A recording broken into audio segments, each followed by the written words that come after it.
മധ്യപ്രദേശിലെ ഇൻഡോറിലെ Kishanganj police station പരിധിയിലെ ബിദാംബർ എന്ന് പറയുന്ന ഒരു സ്ഥലത്താണ് ഈ ഒരു ഇൻസിഡന്റ് നടക്കുന്നത്. അന്ന് കൃത്യമായി പറഞ്ഞാൽ ഫെബ്രുവരി 5, 2023. അന്നൊരു ഞായറാഴ്ചയായിരുന്നു. അതുകൊണ്ട് തന്നെ കുട്ടികൾ അവിടെ പുറത്ത് ഇങ്ങനെ സൈക്കിളിലോട്ടി കളിക്കുകയായിരുന്നു. ആ കൂട്ടത്തിൽ രഞ്ജന എന്ന് പറയുന്ന സ്ത്രീയുടെ 7 വയസ്സുള്ള മകനായിട്ടുള്ള ഹർഷു ഉണ്ടായിരുന്നു കേട്ടോ. അപ്പോൾ ഈ ഒരു രഞ്ജനയുടെ കാര്യം പറയുകയാണെന്നുണ്ടെങ്കിൽ അന്നത്തെ ദിവസം അവർ ഉച്ചയ്ക്ക് ഭക്ഷണമൊക്കെ കഴിഞ്ഞ് കിടന്നുറങ്ങിയിട്ടൊരു 5 മണി 5:30 ആയി എഴുന്നേറ്റപ്പോൾ ആ ഒരു ടൈം ആയപ്പോഴത്തേനും വീട്ടിലോട്ടൊരു ഗസ്റ്റ് വന്നിട്ടുണ്ടായിരുന്നു. അങ്ങനെ അവർ നേരെ അടുക്കളയിലോട്ട് ചെന്നു, ചായയും കാര്യങ്ങളൊക്കെ ഉണ്ടാക്കി ഗസ്റ്റിന് ചായ കൊടുത്തു. അതേപോലെ തന്നെ അവർക്ക് മൂത്തൊരു മകനുണ്ടായിരുന്നു, ലക്ഷ്യ എന്നായിരുന്നു ആ പയ്യൻ്റെ പേര്. 9 വയസ്സായിരുന്നു ആ പയ്യൻ്റെ പ്രായം. അപ്പോൾ ആ പയ്യൻ റൂമിലിരുന്ന് ഇങ്ങനെ ഗെയിം കളിക്കുകയായിരുന്നു. നേരെ ആ ഒരു റൂമിലോട്ട് ചെന്നു, ആ പയ്യനും ചായ കൊടുത്തു. അതേപോലെ തന്നെ ആ പയ്യൻ്റെ ഒരു കൂട്ടുകാരനുണ്ടായിരുന്നു അവിടെ, ആ കുട്ടിക്കും ചായ കൊടുക്കുകയാണ്. അതേപോലെ തന്നെ ഹർഷിനുള്ള ചായയും അവർ പുറത്ത് വെച്ചിട്ട് നേരെ കിച്ചണിലോട്ട് പോയിട്ട് ഡിന്നറിനുള്ള പ്രിപ്പറേഷൻസും കാര്യങ്ങളൊക്കെ തുടങ്ങുകയായിരുന്നു. അങ്ങനെ ഏകദേശം ഒരു 6 മണിയായി. അപ്പോൾ വന്ന ഗസ്റ്റ് പോകണമെന്ന് പറഞ്ഞു. ആൾ വീട്ടിൽ നിന്നിറങ്ങി. അപ്പോൾ അവർ ആ ടൈമിലും കിച്ചണിൽ ബിസി ആയിരുന്നു. കിച്ചണിൽ നിന്ന പാടെ തന്നെ ഓക്കെ നീ പോയിട്ട് വാന്ന് പറഞ്ഞു കഴിഞ്ഞിട്ട് ആ ഒരു പയ്യനെ യാത്രയൊക്കെ ആയിരുന്നു. അതിനുശേഷം എന്താ സംഭവിച്ചതെന്ന് വെച്ച് കഴിഞ്ഞിട്ടുണ്ടെങ്കിൽ കുറച്ച് നേരം കഴിഞ്ഞപ്പോൾ ചായ ഗ്ലാസ് എടുക്കാനായിട്ട് അവർ ചെന്നു. അപ്പോൾ ഹർഷിൻ്റെ ചായ അനങ്ങിയിട്ടുണ്ടായിരുന്നില്ല. സാധാരണ അത് പതിവില്ലാത്തൊരു കാര്യമായിരുന്നു. അത് കണ്ട രഞ്ജന തൻ്റെ മൂത്ത മകനായിട്ടുള്ള ലക്ഷ്യയുടെ അടുത്ത് ചെല്ലുകയാണ്. എന്നിട്ട് പറഞ്ഞു, എടാ നിൻ്റെ അനിയനെ കാണാനില്ല, ഹർഷ എവിടെയാണെന്ന് പോയേക്കണമെന്നൊന്ന് പോയി നോക്കിയിട്ട് അവൻ ചായ ഇതുവരെ കുടിച്ചിട്ടില്ല എന്ന് പറഞ്ഞു.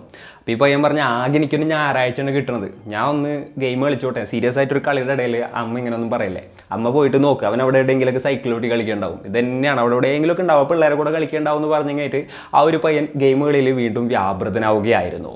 അങ്ങനെ രഞ്ജന പുറത്തോട്ട് ഇറങ്ങിയായിരുന്നു. ഹർഷിൻ്റെ പേര് ഉറക്കെ വിളിച്ച് മകനെ അന്വേഷിക്കുകയായിരുന്നു. എന്നാൽ ആ ഒരു പയ്യൻ അവിടെ എവിടെയും ഉണ്ടായിരുന്നില്ല. അപ്പോൾ നൈബേഴ്സിൻ്റെ അടുത്തൊക്കെ ചോദിച്ചു, ഹർഷിനെ കണ്ടോന്ന്. ഇപ്പം തന്നെ ഇവിടെ സൈക്കിളോട്ടി പോകുന്നുണ്ടായിരുന്നു, എവിടെ പോയിന്ന് പിന്നെ കണ്ടില്ല എന്ന് പറഞ്ഞു. അപ്പോൾ എന്തായാലും അവിടെ ഉണ്ടാവുമെന്ന് വിചാരിച്ചുകൊണ്ട് അവർ പുറത്തോട്ട് ഇറങ്ങിയിട്ട് ഹർഷിനെ വിളിച്ച് അന്വേഷിച്ച് അങ്ങനെ അങ്ങ് പോവുമായിരുന്നു. എന്നാൽ അവർക്ക് ഹർഷിനെ കണ്ടെത്താനായിട്ട് സാധിച്ചില്ല. പക്ഷെ അവർ കണ്ടത് ഹർഷിൻ്റെ സൈക്കിൾ മാത്രമായിരുന്നു. അപ്പോൾ രഞ്ജന ഹർഷിൻ്റെ ഫ്രണ്ട്സിൻ്റെ അടുത്തും അതേപോലെ തന്നെ ബാക്കിയുള്ള ആൾക്കാരുടെ അടുത്തും ഈ സൈക്കിൾ ഇവിടെ വെച്ചിട്ട് ഇവൻ എവിടെ പോയി എന്നുള്ളത് കണ്ടോന്ന് വീണ്ടും അന്വേഷിക്കുകയാണ്. അപ്പോഴത്തേനും നേരം ഇരുട്ടി തുടങ്ങിയിട്ടുണ്ടായിരുന്നു. കാര്യം കുറച്ച് സീരിയസ് ആവാനും തുടങ്ങി. അപ്പോൾ അവർ നൈബേഴ്സിൻ്റെ അടുത്തൊക്കെ ഹർഷിനെ കാണാനില്ല എന്ന് പറഞ്ഞു. അങ്ങനെ എല്ലാവരും കൂടെ ചേർന്ന് ഇങ്ങേറ്റ് ആ ഒരു ഏരിയ മുഴുവൻ ഹർഷിനെ അന്വേഷിക്കുകയായിരുന്നു. എന്നാൽ അവരെത്രയൊക്കെ അന്വേഷിച്ചിട്ടും ഹർഷിനെ കണ്ടെത്താനായിട്ട് സാധിച്ചില്ല. സോ ആകപ്പാടെ പേടിച്ച രഞ്ജന തൻ്റെ ഭർത്താവായിട്ടുള്ള ജിതേന്ദ്രയെ വിളിച്ച് മകനെ കാണാനില്ല എന്നുള്ളൊരു കാര്യം പറയാണ്. ആളുടെ ബിസിനസ് സ്ഥാപനത്തിലായിരുന്നു. ഉടനെ തന്നെ ആൾ നേരെ വീട്ടിലോട്ട് എത്തുമായിരുന്നു. അപ്പോഴത്തേനും 7:30 ടൈമൊക്കെ ആയിട്ടുണ്ടായിരുന്നു. അപ്പോഴും ആളുകൾ സെർച്ച് ചെയ്യുന്നുണ്ടായിരുന്നു. അങ്ങനെ അവരിങ്ങനെ ഇരിക്കുന്ന സമയത്താണ് 8:23 ഈ ജിതേന്ദ്രയുടെ ഫോണിലോട്ട് ഒരു കോള് വരുന്നത്. ആൾ ആ ഒരു കോൾ അറ്റൻഡ് ചെയ്തു. അപ്പോൾ അപ്പുറത്തെ ഭാഗത്ത് നിന്ന് ഹർഷിൻ്റെ സൗണ്ടായിരുന്നു കേൾക്കുന്നുണ്ടായിരുന്നത്. അച്ഛ അച്ഛ എന്നുള്ളൊരു വിളിയും കരച്ചിലൊക്കെ ആയിരുന്നു ഉണ്ടായിരുന്നത്. മോനെ നീ എവിടെയാണ്, ഞാൻ ഇപ്പം നിന്നെ പിക്ക് ചെയ്യാനായിട്ട് വരെ എവിടെയാണെന്ന് പറയുന്നുള്ളത് ഈ ഒരു ആൾ അങ്ങോട്ട് പറയുന്നുണ്ടായിരുന്നു. എന്നാൽ അവിടെ നിന്ന് കരച്ചിലും അച്ഛ അച്ഛ എന്നുള്ളൊരു വിളിയും മാത്രമേ ഉണ്ടായിരുന്നുള്ളൂ. അതിനുശേഷം ആ ഒരു കോള് കട്ടാവുകയും ചെയ്തു. അപ്പോൾ അവരങ്ങനെ ആകപ്പാടെ ഷോക്കായി കിളി പോയി നിൽക്കുന്ന ആ ഒരു ടൈമിൽ ഏകദേശം 10 മിനിറ്റ് കൂടെ കഴിഞ്ഞപ്പോൾ മറ്റൊരു കോൾ കൂടെ വരികയായിരുന്നു. അപ്പോൾ യഥാർത്ഥത്തിൽ ഹർഷിന് എന്താണ് സംഭവിച്ചത്? ഹർഷിനെ ഇവർ കണ്ടെത്തിയോ ഇല്ലയോ? പോലീസുകാർ ഈ ഒരു കേസ് എങ്ങനെയാണ് അന്വേഷിച്ചത്? അവസാനം എന്തൊക്കെയാണ് സംഭവിച്ചത്? മധ്യപ്രദേശിനെ തന്നെ നടുക്കിയ ആ ഒരു കേസിനെ കുറിച്ചിട്ടാണ് ഇന്നത്തെ വീഡിയോയിലൂടെ നമ്മൾ സംസാരിക്കാനായിട്ട് പോകുന്നത്. Hello guys, welcome back to the channel. Razeen this side. ഈ ഒരു ജിതേന്ദ്രയുടെ ഫാമിലിയുടെ കാര്യം പറയുകയാണെന്നുണ്ടെങ്കിൽ ആ ഏരിയയിലെ തന്നെ വലിയൊരു ഫാമിലി ആയിരുന്നു അവരുടേത്. വിജയേന്ദ്ര എന്നായിരുന്നു ആളുടെ ചേട്ടൻ്റെ പേര്. ആള് കോൺഗ്രസ് പാർട്ടിയിലെ വലിയൊരു നേതാവും കാര്യങ്ങളൊക്കെ ആയിരുന്നു. സോ ആളുടെ അനിയൻ്റെ മകനെയാണ് ഇപ്പോൾ കിഡ്നാപ്പ് ചെയ്തുകൊണ്ട് പോയിരിക്കുന്നത്. അതേപോലെ തന്നെ ആ ഒരു ഏരിയയുടെ കാര്യം പറയുകയാണെന്നുണ്ടെങ്കിൽ അവിടെ ഒരു കൂട്ടുകുടുംബം പോലെയായിരുന്നു അവർ താമസിച്ചിരുന്നതെന്ന് പറയാനായിട്ട് സാധിക്കും. അതായത് എല്ലാവരും സെപ്പറേറ്റ് ഒക്കെ ആയിട്ട് വീട് വെച്ച് താമസിച്ചിരുന്നെന്നുണ്ടെങ്കിലും ആ ഒരു ലൊക്കാലിറ്റിയിൽ ഏകദേശം ഒരു 60, 70, 80 പേരോളം ഇവരുടെ കുടുംബക്കാർ തന്നെയാണ്. അതായത് ചുറ്റുള്ള ആളുകളൊക്കെ അറിയുന്ന ആളുകളും റിലേറ്റീവ്സും ആണ്. അപ്പോൾ ഇങ്ങനൊരു സ്ഥലത്ത് നിന്ന് ആരായിരിക്കും ഹർഷിനെ കിഡ്നാപ്പ് ചെയ്തത് എന്നുള്ളതായി ഇവരുടെ ചിന്ത. ഹർഷ് പഠിച്ചിരുന്നത് മെഡിഗ്യാപ്പ് ഇൻ്റർനാഷണൽ സ്കൂൾ എന്ന് പറയുന്ന ഒരു സ്കൂളിലായിരുന്നു. ഇനിയിപ്പോൾ അവിടെ നിന്ന് ആരെങ്കിലും മാർക്ക് ചെയ്ത് ഇങ്ങോട്ട് വന്നിട്ട് ഹർഷിനെ കിഡ്നാപ്പ് ചെയ്താണോ എന്നുള്ളൊരു തോട്ട് ഇവർക്ക് ഉണ്ടാവുകയാണ്. അതേപോലെ തന്നെ ബിസിനസ്സിലോ പൊളിറ്റിക്സിലോ ഒക്കെ ഉള്ള വല്ല ശത്രുക്കൾ എങ്ങാനാണോ ആ ഒരു പയ്യനെ കിഡ്നാപ്പ് ചെയ്തത് തുടങ്ങിയിട്ടുള്ള ചിന്തകളിലായിരുന്നു ഇവരിങ്ങനെ നിൽക്കുന്നുണ്ടായത്. ആ ഒരു സമയത്തൊക്കെ ആയിരുന്നു ആ ഒരു കോള് വന്നത് കേട്ടോ. യെസ്, ഹർഷിൻ്റെ സൗണ്ടിൽ ആ ഒരു കോൾ വന്നതിന് ശേഷം 10 മിനിറ്റിന് ശേഷം വന്ന ആ ഒരു കോള്. ആ കോള് ഈ ജിതേന്ദ്ര എടുത്തപ്പോൾ അപ്പുറത്ത് നിന്നിരുന്ന ആൾ പറഞ്ഞെന്താണെന്ന് വെച്ച് കഴിഞ്ഞിട്ടുണ്ടെന്നുണ്ടെങ്കിൽ, നിങ്ങൾക്ക് നിങ്ങളുടെ മകനെ ജീവനോടെ വേണമെന്നുണ്ടെങ്കിൽ 4 കോടി രൂപ അറേഞ്ച് ചെയ്യണം. അതേപോലെ തന്നെ ഈ ഒരു വിവരം നിങ്ങൾ വേറൊരാളുടെ അടുത്തും പറയാനും പാടില്ല. പോലീസിനൊക്കെ ഇൻവോൾവ് ചെയ്യിക്കുകയാണെന്നുണ്ടെന്നുണ്ടെങ്കിൽ നിങ്ങൾക്ക് നിങ്ങളുടെ മകനെ ജീവനോടെ കിട്ടില്ല. ജിതേന്ദ്ര ഉടനെ തന്നെ പറഞ്ഞു, ഞാൻ നിങ്ങൾ ചോദിക്കുന്ന പൈസയും കാര്യങ്ങളൊക്കെ അറേഞ്ച് ചെയ്യാം, നിങ്ങൾ പറയുന്ന സ്ഥലത്ത് പറയുന്ന സമയത്ത് കൊണ്ടുവന്ന് തരാം, എൻ്റെ മകനെ ദയവേത് ഒന്നും ചെയ്യരുത് എന്നുള്ളത് ആൾ തെളിച്ചു പറയുകയാണ്. ആ ഒരു ടൈമിൽ ആളുടെ വീട്ടിൽ കുറച്ചധികം ആൾക്കാരുണ്ടായിരുന്നു. അതായത് ഒരു 10-25 പേര് ആ വീട്ടിലുണ്ടായിരുന്നു. ആൾ ആ ഒരു ഫോൺ സ്പീക്കറിലിട്ടായിരുന്നു സംസാരിച്ചിട്ടുണ്ടായിരുന്നത്. അതേപോലെ തന്നെ കോളും കാര്യങ്ങളൊക്കെ റെക്കോർഡ് ചെയ്തിട്ടും ഉണ്ടായിരുന്നു കേട്ടോ. പിന്നെ ഈ ഒരു ഭീഷണിയിൽ ഭയന്നിട്ട് അവർ പോലീസിലൊന്നും പോയില്ല. അതേപോലെ തന്നെ ഈ ഒരു 4 കോടി രൂപ അറേഞ്ച് ചെയ്യുകയും ചെയ്തു. അതിനുശേഷം കിഡ്നാപ്പറുടെ കോളിന് വേണ്ടിയിട്ട് അവർ വെയിറ്റ് ചെയ്തുകൊണ്ടിരിക്കുകയായിരുന്നു. എന്നാൽ കുറച്ച് സമയം കഴിഞ്ഞിട്ടും കിഡ്നാപ്പറുടെ ഭാഗത്തു നിന്ന് കോളുകളും കാര്യങ്ങളൊന്നും വരാത്തത് കൊണ്ട് ഇവർ തിരിച്ചാ ഒരു നമ്പറിലോട്ട് ട്രൈ ചെയ്ത് നോക്കുകയാണ്. എന്നാൽ ആ സമയത്ത് ആ നമ്പർ സ്വിച്ച് ഓഫ് ആയിരുന്നു. ഇതുകൂടെ ആയപ്പോൾ ജിതേന്ദ്രയും രഞ്ജനയും ആകെപ്പാടെ പേടിച്ചു വരുന്നു. തങ്ങളുടെ മകൻ എന്തെങ്കിലും പറ്റുമോ എന്നുള്ളൊരു ഭയം അവരെ വല്ലാതെ അലട്ടുന്ന ആ ഒരു സിറ്റുവേഷനിലോട്ടാണ് കാര്യങ്ങൾ എത്തിയത്. അപ്പോൾ അവിടെ ഉണ്ടായിരുന്ന അവരുടെ തന്നെ ഒരു റിലേറ്റീവ് ആയിട്ടുള്ള ഒരു അപ്പൂപ്പൻ ഉണ്ടായിരുന്നു, യശ്വന്ത് ചൗക്കാർ എന്നായിരുന്നു ആളുടെ പേര്. ആള് നൈസായിട്ട് പോലീസ് സ്റ്റേഷനിൽ പോയിട്ട് ഇങ്ങനെ കാര്യങ്ങളൊക്കെ സംഭവിച്ചിട്ടുണ്ട് എന്നുള്ളൊരു കാര്യം പോലീസിൻ്റെ അടുത്ത് പറയാണ്. അപ്പോൾ പോലീസുകാർ ഈ ഒരു കേസ് ഇൻവെസ്റ്റിഗേഷനും കാര്യങ്ങളൊക്കെ സ്റ്റാർട്ട് ചെയ്തു. ഒഫീഷ്യലായിട്ടല്ല, ആദ്യം അൺഒഫീഷ്യലായിട്ടായിരുന്നു അത് തുടങ്ങിയത്. അപ്പോൾ അവർ നേരെ തന്നെ മഫ്തിയിൽ അങ്ങോട്ട് എത്തുകയാണ്. അതേപോലെ തന്നെ പോലീസ് വണ്ടിയിലും കാര്യങ്ങളിലും ഒന്നുമല്ല വന്നിട്ടുണ്ടായിരുന്നത്, സാധാരണ വേറൊരു വണ്ടിയിൽ വന്നു. എന്നിട്ട് ഇവരുടെ അടുത്ത് കാര്യങ്ങളൊക്കെ ചോദിച്ച് മനസ്സിലാക്കാനായിട്ട് തുടങ്ങി. അതിനുശേഷം ആ അപ്പൂപ്പൻ വീണ്ടും ഒഫീഷ്യലായിട്ട് കംപ്ലയിൻറ്റ് കൊടുക്കുകയാണ്. അപ്പോൾ ഹയർ ഓഫീസേഴ്സിനെയും കാര്യങ്ങളൊക്കെ അറിയിക്കുകയാണ്. ഇവരുടെ അത്യാവശ്യം ഇൻഫ്ലുവൻഷ്യൽ ആയിട്ടുള്ള ഒരു ഫാമിലി ആയിരുന്നു. ഉടനെ തന്നെ ഒരു 7 പോലീസ് ടീം ഫോം ചെയ്യുകയാണ് ഈ ഒരു പയ്യനെ കണ്ടെത്തുന്നതിന് വേണ്ടിയിട്ട്. അതിനുശേഷം പോലീസുകാർ വലിയ രീതിയിൽ തന്നെ ഇൻവെസ്റ്റിഗേഷൻ സ്റ്റാർട്ട് ചെയ്യുകയും ചെയ്തു. പോലീസുകാർ ആ ഒരു സ്ട്രീറ്റിൽ നോക്കിയപ്പോൾ അവിടെ യാതൊരു തരത്തിലുള്ള CCTV ക്യാമറാസും ഒന്നും തന്നെ ഇല്ല. അതേപോലെ തന്നെ നൈബേഴ്സിനെല്ലാവരെയും ക്വസ്റ്റ്യൻ ചെയ്തപ്പോൾ ഈവനിങ് ഒരു 5:30-6 മണി ടൈം വരെ ആ ഒരു പയ്യനെ കണ്ടതായിട്ട് പലരും പറയുകയായിരുന്നു. അപ്പോൾ 6 മണിക്ക് ശേഷമാണ് ഈ ഒരു ഹർഷിനെ കിഡ്നാപ്പ് ചെയ്തിട്ടുള്ളത്. അടുത്തതായിട്ട് പോലീസുകാർ ഇവരുടെ ശത്രുക്കളെയൊക്കെ കേന്ദ്രീകരിച്ചിട്ടായിരുന്നു അന്വേഷണം പുരോഗമിപ്പിച്ചത്. അതായത് ബിസിനസ് പരമായിട്ടുള്ള വല്ല ശത്രുക്കളാണോ, അല്ലാന്നുണ്ടെങ്കിൽ പൊളിറ്റിക്സിലുള്ള വല്ല ശത്രുക്കളാണോ, ആ ഒരു ആംഗിളിലൊക്കെ ഒരു ടീം പോലീസുകാർ അന്വേഷിക്കുന്നുണ്ടായിരുന്നു. അതേപോലെ തന്നെ അവരുടെ വീട്ടിൽ വരുന്ന പാൽക്കാരൻ, പത്രക്കാരൻ, വീട്ടിലെ ഡ്രൈവർ, ജോലിക്കാർ തുടങ്ങിയിട്ടുള്ള എല്ലാവരെയും പോലീസുകാർ ക്വസ്റ്റ്യൻ ചെയ്യാണ്. ഇനി ഇവരുടെ ആരുടെയെങ്കിലും ഇൻവോൾവ്മെൻറ്റ് ഈ ഒരു കിഡ്നാപ്പിങ്ങിൽ ഉണ്ടോ എന്നുള്ളൊരു തോട്ടിലായിരുന്നു അത്തരത്തിൽ പോലീസുകാർ ഇൻവെസ്റ്റിഗേഷൻ നടത്തിയത്. അപ്പോൾ പോലീസുകാർ എങ്ങനെയൊക്കെ അന്വേഷിച്ചിട്ടും യാതൊരു ക്ലൂവും കണ്ടെത്താനായിട്ട് അവരെ കൊണ്ട് സാധിച്ചില്ല. അപ്പോഴാണ് ഹർഷിൻ്റെ അമ്മയായിട്ടുള്ള രഞ്ജന വളരെ ഇമ്പോർട്ടൻ്റ് ആയിട്ടുള്ള ഒരു കാര്യം പോലീസിൻ്റെ അടുത്ത് പറയുന്നത്. ഹർഷ് തൻ്റെ മൂത്ത മകനായിട്ടുള്ള ലക്ഷ്യയെ പോലെയല്ല, കുറച്ചുകൂടെ കാര്യബോധമുള്ളൊരു പയ്യനാണ്. അതേപോലെ തന്നെ ഇത്തിരി ധൈര്യമൊക്കെ ഉള്ളൊരു പയ്യനാണ്. അതേപോലെ തന്നെ സ്ട്രേഞ്ചേഴ്സിൻ്റെ അടുത്തൊന്നും മിണ്ടരുത്, അതേപോലെ അവരെ വിളിച്ചാൽ കൂടെ പോകരുത്, അങ്ങനെയൊക്കെ നന്നായിട്ട് അറിയാവുന്ന ഒരു കുട്ടിയാണ്. ഇത്തിരി ബോധമൊക്കെ ഉള്ളൊരു കുട്ടിയാണ്. അവനൊരിക്കലും അറിയാത്ത ഒരാളുടെ കൂടെ പോവില്ല. ഇല്ലാന്നുണ്ടെങ്കിൽ അറിയാത്തുള്ള ഒരാളെ കിഡ്നാപ്പ് ചെയ്ത് കഴിഞ്ഞിട്ടുണ്ടെങ്കിൽ ഒച്ച വെക്കാനുള്ളൊരു ബോധമൊക്കെ ഉണ്ട്. ഇവിടെ ഇത്രയും കുടുംബക്കാരും ആളുകളും എല്ലാവരും ഉള്ളത് കൊണ്ട് തന്നെ അങ്ങനെയുള്ളൊരു ഇൻസിഡൻറ്റ് നടക്കുകയെന്നുണ്ടെങ്കിൽ ആരെങ്കിലുമൊക്കെ അറിയേണ്ടതാണ്. സോ ഹർഷിന് നന്നായിട്ട് അറിയാവുന്ന ആരെങ്കിലും തന്നെ ആയിരിക്കാം ആ ഒരു പയ്യനെ കിഡ്നാപ്പ് ചെയ്തത് എന്നുള്ള കാര്യം ആ ഒരു സ്ത്രീ പോലീസിൻ്റെ അടുത്ത് പറയുകയായിരുന്നു. സോ അടുത്തതായിട്ട് പോലീസുകാർ ആ ഒരു ഏരിയയുടെ ചുറ്റുമുള്ള അതിനോടടുത്തുള്ള കംപ്ലീറ്റ് CCTV വിഷ്വൽസും പരിശോധിക്കാനായിട്ട് തുടങ്ങുകയാണ്. അതിനോടൊപ്പം തന്നെ ഈ പയ്യൻ്റെ അച്ഛന് കോൾ വന്നിട്ടുള്ള ഒരു നമ്പർ ഉണ്ടായിരുന്നില്ലേ, ആ ഒരു നമ്പറും ഇതേപോലെ തന്നെ സൈബർ ടീമിന് അയച്ചു കൊടുത്തിങ്ങായിട്ട് അതിൻ്റെ ഡീറ്റെയിൽസ് എടുക്കുകയാണ്. അതിൻ്റെ റിപ്പോർട്ടും കാര്യങ്ങളൊക്കെ നോക്കിയപ്പോൾ ഉജ്ജയിനിലുള്ള ഒരാളുടെ പേരിലായിരുന്നു ആ ഒരു സിം ഉണ്ടായിരുന്നത്. നേരെ തന്നെ പോലീസിൻ്റെ ഒരു ടീം ഉജ്ജയിനിലെ ആ ഒരു ഏരിയയിലോട്ട് പോയിട്ട് ഇൻവെസ്റ്റിഗേറ്റ് ചെയ്യാണ്. അപ്പോൾ ആളവിടത്തുകാരൻ തന്നെയായിരുന്നു. എന്നാൽ കുറേ കാലമായിട്ട് ആൾ ആ ഒരു നാട്ടിലോട്ടേ വന്നിട്ടുണ്ടായിരുന്നില്ല. പിന്നെ CDR റിപ്പോർട്ടും കാര്യങ്ങളൊക്കെ നോക്കിയപ്പോൾ ആ ഒരു സിം കുറേ കാലമായിട്ട് ആക്റ്റീവ് ആയിരുന്നില്ല. ഈ ഒരു കിഡ്നാപ്പിംഗ് നടക്കുന്നതിൻ്റെയും 2-3 ദിവസം മുൻപാണ് ഈ ഒരു സിം ആക്റ്റീവ് ആയിട്ടുണ്ടായിരുന്നത്. ഇതുകൂടെ ആയപ്പോൾ പോലീസിൻ്റെ ഒരു കാര്യം മനസ്സിലായി, അതൊരു ഫേക്ക് സിമ്മാണ്. അപ്പോൾ പൈസ കൊടുത്തിട്ട് ഇതേപോലെ ആരുടെയെങ്കിലും കയ്യിൽ നിന്ന് വാങ്ങിയതായിരിക്കും. അതിൻ്റെ പിന്നാലെ ഇനിയിപ്പോൾ ഓണറെ തപ്പിപ്പോയിട്ട് വലിയ കാര്യമില്ല എന്നുള്ളത് പോലീസ് മനസ്സിലാക്കുകയായിരുന്നു. അപ്പോൾ പോലീസുകാർ ഒരു CCTV വിഷ്വൽസും കാര്യങ്ങളൊക്കെ ചെക്ക് ചെയ്യുന്നതിൻ്റെ ഇടയിൽ ഒരു വിഷ്വൽ അവർക്ക് ലഭിക്കുകയാണ്. അതായത് ഇവരുടെ വീടിൻ്റെ അവിടെ നിന്ന് കുറച്ച് മാറിയിട്ട് ഒരു റെയിൽവേ സ്റ്റേഷനും കാര്യങ്ങളൊക്കെ ഉണ്ടായിരുന്നു. അപ്പോൾ അവിടെ ഉള്ളൊരു CCTV വിഷ്വലിൽ നോക്കുമ്പോൾ ഈ പയ്യൻ ചാടിത്തുള്ളിയൊക്കെ പോകുന്നുണ്ട്, കൂടെ ഒരാളും ഉണ്ട്. ഒരാളെന്ന് പറഞ്ഞ ഒരു പയ്യൻ, ഒരു 19-20 വയസ്സ് മാത്രമേ പ്രായം തോന്നുള്ളൂ ആ ഒരു പയ്യനെ കണ്ടു കഴിഞ്ഞാൽ. അങ്ങനെ ഈ ഒരു വിഷ്വൽ പോലീസുകാരെ എടുത്തുകയായിട്ട് നേരെ ആ ഒരു വീട്ടുകാരെ കാണിക്കുകയായിരുന്നു. ആ ഒരു വിഷ്വൽ കണ്ട് ആ വീട്ടിലുണ്ടായിരുന്ന എല്ലാവരും തന്നെ ഞെട്ടിത്തരിച്ചു പോവുകയും ചെയ്തു. 19 വയസ്സുള്ള ഹൃതിക് ടാഗോർ എന്ന് പറയുന്ന ഒരു പയ്യനായിരുന്നു അത്. ആ പയ്യനും ജിതേന്ദ്രയും തമ്മിലുള്ള ഒരു ബന്ധം എന്താണെന്ന് ചോദിച്ചു കഴിഞ്ഞാൽ ജിതേന്ദ്രയുടെ സിസ്റ്ററിൻ്റെ മകനായിരുന്നു ആ പയ്യൻ. ഈ ഒരു CCTV വിഷ്വലും കാര്യങ്ങളൊക്കെ പോലീസുകാർ ആ വീട്ടിൽ കാണിക്കുന്ന ടൈമിൽ അവിടെ 17 വയസ്സുള്ള വേറൊരു പയ്യനും കൂടെ ഉണ്ടായിരുന്നു. ആ പയ്യൻ ഹൃതിക്കിൻ്റെ അനിയനായിരുന്നു. ആ CCTV വിഷ്വലും കാര്യങ്ങളൊക്കെ കണ്ടിട്ട് ഈ അനിയൻ അത് തൻ്റെ സ്വന്തം ചേട്ടനാണെന്നുള്ള കാര്യം കൂടെ കൺഫേം ചെയ്യുകയാണ്. തങ്ങളുടെ വീട്ടിലെ കുട്ടിയാണോ ഇത്തരത്തിലുള്ളൊരു കാര്യം ചെയ്തതെന്ന് ആലോചിച്ചിട്ടായിരുന്നു എല്ലാവരും തന്നെ ഷോക്കായി പോയത്. അതേപോലെ തന്നെ ഈവനിങ് ടൈമിൽ ജിതേന്ദ്രയുടെ വീട്ടിലൊരു ഗസ്റ്റ് വന്നിട്ടുണ്ടായിരുന്നു എന്ന് പറഞ്ഞിട്ടുണ്ടായിരുന്നില്ലേ, അത് വേറെ ആരും ആയിരുന്നില്ല, ഈ ഒരു ഹൃതിക്കായിരുന്നു. ഹൃതിക്കിനെ സ്വന്തം മകനെ പോലെ തന്നെയായിരുന്നു ഈ ഒരു ജിതേന്ദ്രയും ആളുടെ വൈഫും കണക്കാക്കിയിരുന്നത്. അപ്പോൾ വന്നപ്പോൾ തന്നെ വാ കയറിയിരിക്കടാന്ന് പറഞ്ഞു. എന്നിട്ട് ചായയും കാര്യങ്ങളൊക്കെ ഉണ്ടാക്കി കൊടുത്തു. അതിനുശേഷം കുറച്ച് നേരം കഴിഞ്ഞപ്പോൾ ആ ഒരു ഹൃതിക്ക് പോവുകയും ചെയ്തു. ഈ പയ്യൻ അതേപോലെ തന്നെ ഇടയ്ക്കിടയ്ക്ക് അവിടെ വരുന്നതാണ്. ഇതേപോലെ ചായ പിടിക്കും, ചോറിനും അങ്ങനെയുള്ള കാര്യങ്ങളൊക്കെ ചെയ്യും. എന്നിട്ട് ആ ഒരു പയ്യൻ പോവും. അപ്പോൾ അത്രയും ക്ലോസ് ആയിട്ടുള്ളൊരു റിലേറ്റീവാണ്, അത്രയും സ്വാതന്ത്ര്യ ആ വീട്ടിലുള്ളൊരു പയ്യനുമാണ്. അങ്ങനെ ഹൃതിക്കിനെ പോലീസുകാർ അന്വേഷിക്കുകയാണ്. ഈ ഒരു ഇൻസിഡൻറ്റ് അറിഞ്ഞ ഒരു ടൈമിൽ, അതായത് ഈ ഒരു പയ്യനെ കാണാനില്ല എന്ന് പറഞ്ഞ ടൈമിൽ ഹൃതിക്ക് അതറിഞ്ഞിട്ട് നേരെ ആ ഒരു വീട്ടിലോട്ട് എത്തിയിട്ടുണ്ടായിരുന്നു. എന്നാൽ ഈ ഒരു പ്രശ്നം കൂടുതൽ വഷളായ ഒരു സമയം തുടങ്ങിയിട്ട് ഹൃതിക്കിനെ ആരും തന്നെ കണ്ടിട്ടില്ല. അപ്പോൾ പോലീസുകാർ ഈ ഒരു ഹൃതിക്കിനെ കുറിച്ച് കൂടുതലായിട്ട് അന്വേഷിക്കാനായിട്ട് തുടങ്ങി. ഈ ഒരു പയ്യൻ്റെ അമ്മ ഏകദേശം 15 വർഷങ്ങൾക്ക് മുൻപ് കൊല്ലപ്പെട്ടതാണ്.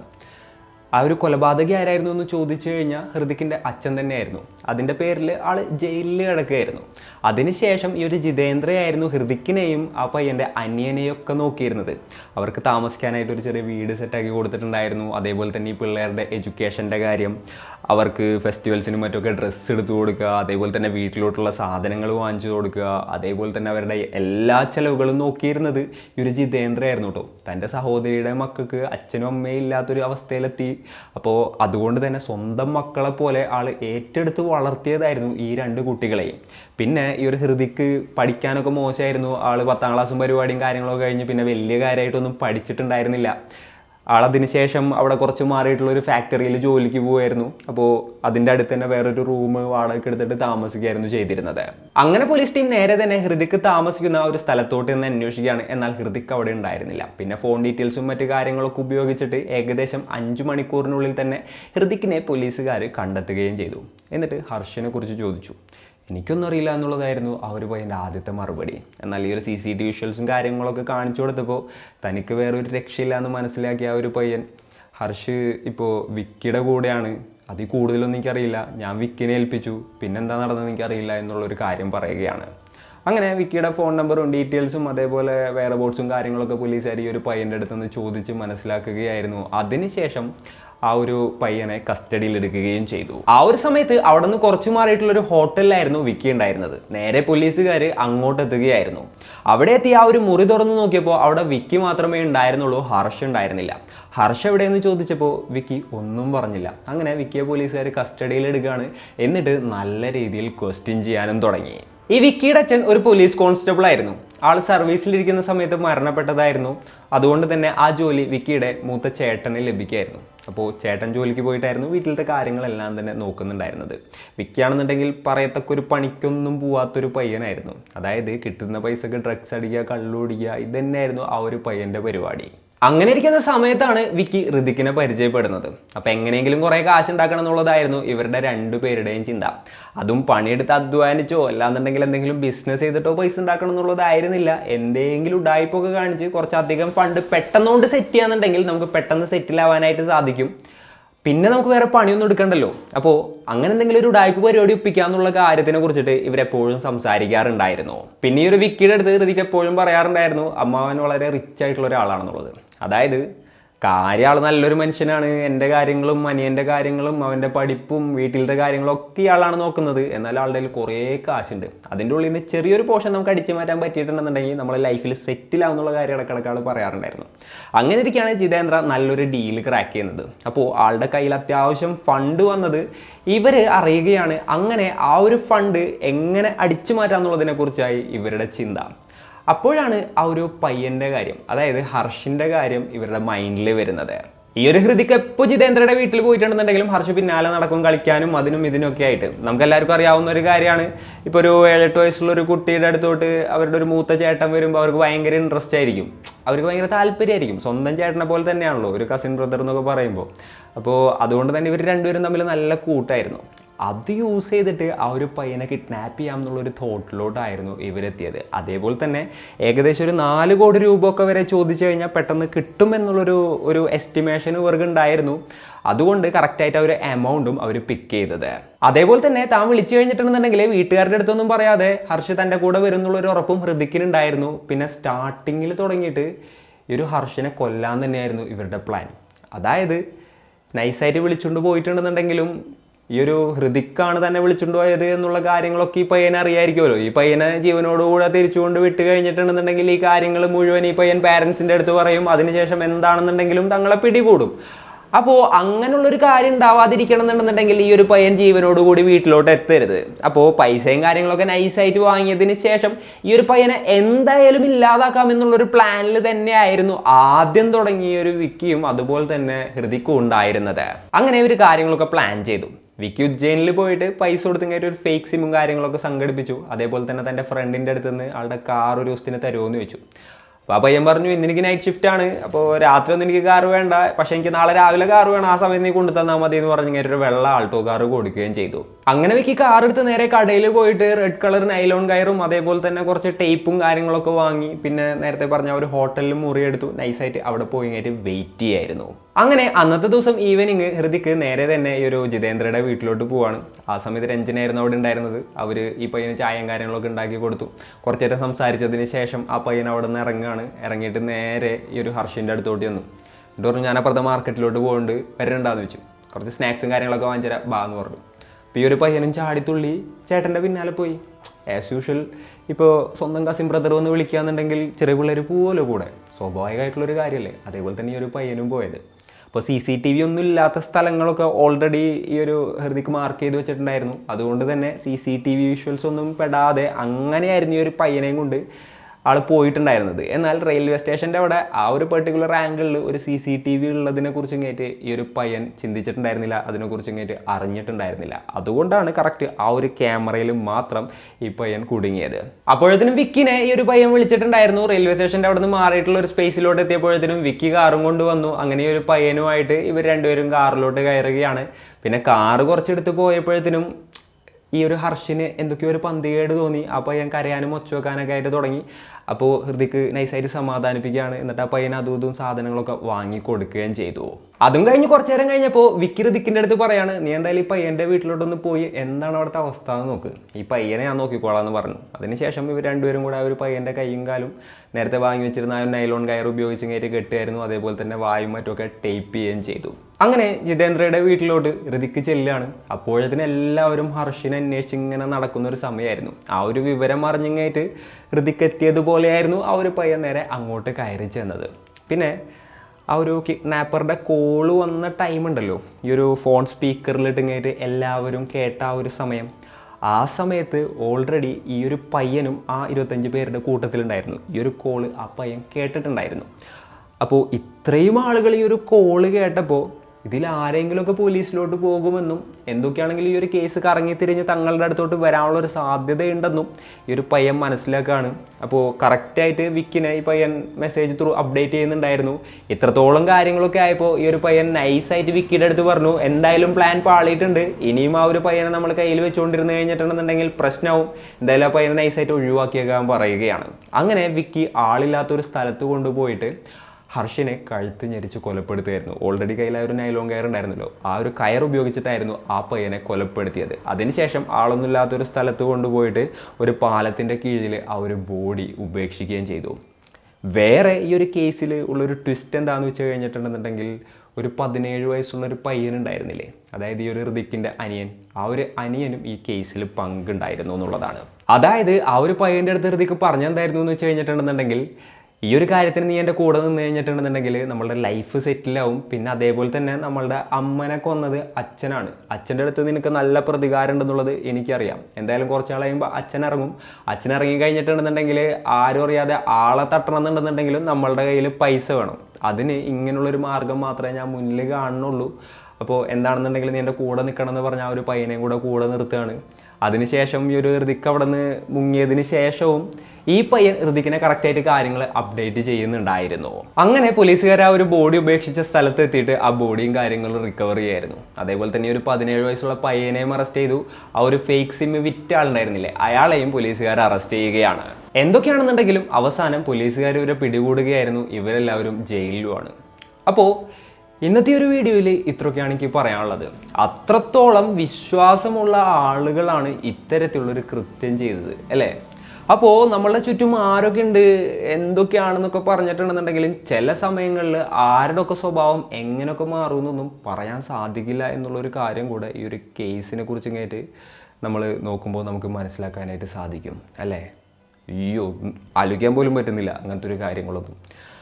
അപ്പോൾ ഇന്നത്തെ ഒരു വീഡിയോയിൽ ഇത്രയൊക്കെ തന്നെ പറയാനുള്ളൂ. ഈ ഒരു സ്റ്റോറിയും കാര്യങ്ങളൊക്കെ കേട്ടപ്പോൾ നിങ്ങൾക്ക് എന്താണ് തോന്നുന്നത്? നിങ്ങളുടെ തോട്ട്സും മറ്റും എന്തൊക്കെയാണെന്നുണ്ടെങ്കിലും താഴെ കമൻറ്റുകളായിട്ട് രേഖപ്പെടുത്തുക. അപ്പോൾ and it's me Radeen signing off. Peace. Stay peaceful guys. Stay safe.